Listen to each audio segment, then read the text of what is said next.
Okey, hai semua. Okey, baik. Hari ini kita sambung unit 6. Okey, hidup bersatu padu bencana kesejahteraan.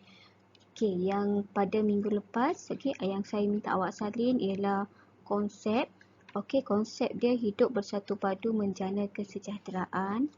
Okey, dan juga cara hidup bersatu padu dalam kepelbagaian agama, bangsa, budaya dan bahasa serta kepentingan amalan hidup bersatu padu. Okey, hari ini kita sambung kepada cabaran, okey. Cabaran hidup bersatu padu dalam kepelbagaian agama, bangsa, budaya dan bahasa.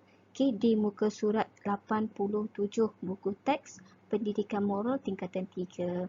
Okey, ada 4 aspek, okey, ada 4 cabaran, okey, yang terdapat dalam usaha kita untuk bersatu padu dalam kepelbagaian agama, bangsa, budaya dan bahasa. Okey, yang pertama sosial.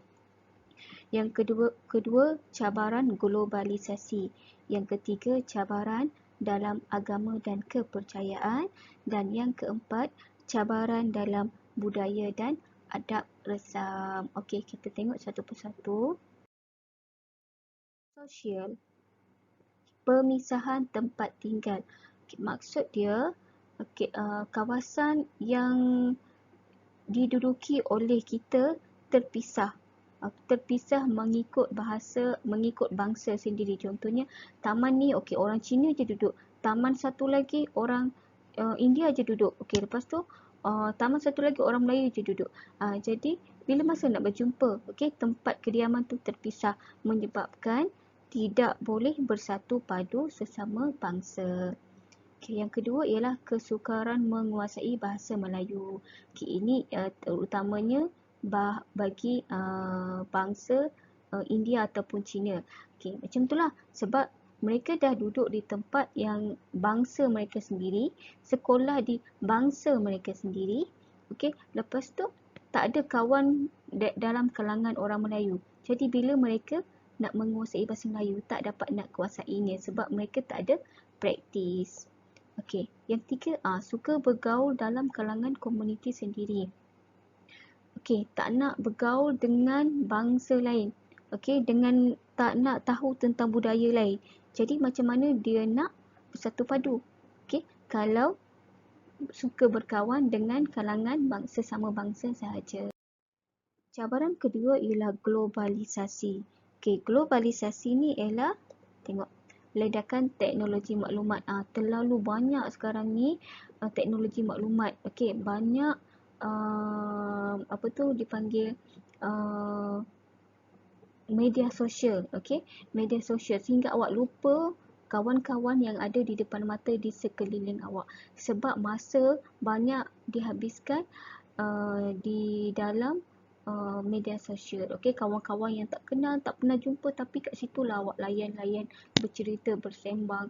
Okey, tapi kawan sekeliling tak ada. Jadi tak adalah tak ada rasa nak bersatu padu. Okey, nak berkawan. Okey, kedua ialah penyebaran maklumat palsu. Okey, maklumat palsu ni biasanya benda yang tak elok. Okey, fake news. Okey, biasa dia disebarkan maklumat palsu. Bila maklumat palsu awak dapat dan awak percaya, benda tu boleh mendatangkan kemarahan, boleh mendatangkan kesusahan. Okey, jadi hidup tak bersatu padu. Macam mana? Macam mana boleh tak bersatu padu? Sebab percaya kepada penyebaran maklumat palsu itu tersebut. Okey, yang ketiga, isu konflik perkauman dihebohkan. Okey, sebenarnya konflik perkauman ni selalu berlaku. Sama ada awak ambil mudah, awak tak nak ambil kisah, ataupun awak nak benda tu dihebohkan, dijadikan isu yang besar. Dalam kelas awak sendiri pun ada, kan? Betul tak?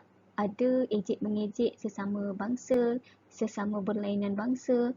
Okey, katakanlah isu tu awak rasa besar, awak cerita kepada ibu bapa awak.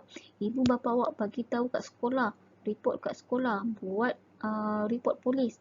Okey, jadi benda tu besar. Okey, isu perkauman dihebohkan. Jadi walaupun benda tu isu tu kecil, awak cuma mengejek dia dalam kelas, dia boleh menjadi satu isu yang sangat besar yang boleh menyebabkan satu Malaysia tahu. Jadi macam mana nak elakkan? Jangan mulakan ejek mengejek. Okay, sesama awak sendiri. Jangan, okay, tak suka sebagaimana awak tu tak suka diejek, jangan ejek orang lain. Cabaran yang ketiga ialah agama dan kepercayaan. Okay, sensitiviti agama dan kepercayaan. Terlalu sensitif dengan agama sendiri dan kepercayaan orang lain sehingga tidak menghormati agama orang lain. Pelampau agama. Inilah dia terlalu taksub dengan agama dia sendiri yang merasakan agama dia je betul, agama orang lain semua salah. Ini yang menyebabkan bersatu padu tu tidak dapat dicapai sebab dia rasa dia je betul. Okay. Sebagaimana awak nak orang lain menghormati agama awak, jadi kita pun kenalah hormat agama lain sebab semua agama mengajar yang baik-baik dan mencegah benda perkara-perkara yang tidak baik. Dan cabaran yang keempat ialah budaya dan adab resam. Okay, kurang memahami budaya orang lain. Okay, bila kurang faham, awak jadi mulalah macam saya kata tadi, mengejek. Okay, mulalah awak rasa merendah-rendahkan budaya orang lain. Okay, terpengaruh dengan budaya luar. Lebih terpengaruh dengan budaya luar, yang budaya barat yang tak elok tu daripada awak nak faham budaya-budaya yang baik di negara kita. Okay. Dan juga kurang memahami pantang larang kaum lain. Okay, pantang larang ni ada dia punya sebab dia. Jadi ada orang terlalu pegang dengan pantang larang. Kena hormat. Okay, kena hormat dia. Jadi kesimpulannya, amalan hidup bersatu padu amat penting bagi masyarakat Malaysia. Rakyat Malaysia perlu bersyukur kerana dapat hidup bahagia dan sejahtera dalam negara yang aman. Nilai toleransi ingat tak toleransi apa? Okey. Nilai toleransi dan rasional dapat menyelesaikan konflik yang wujud. Nilai berterima kasih perlu diamalkan kerana perpaduan yang dicapai pada masa ini adalah hasil usaha bersama, bukan hasil individu, bukan hasil satu kaum je, bukan hasil satu bangsa je. Okey. Apa yang kita capai sekarang ini adalah usaha daripada semua pihak. Okey, itu sahaja untuk unit kali ini. Terima kasih.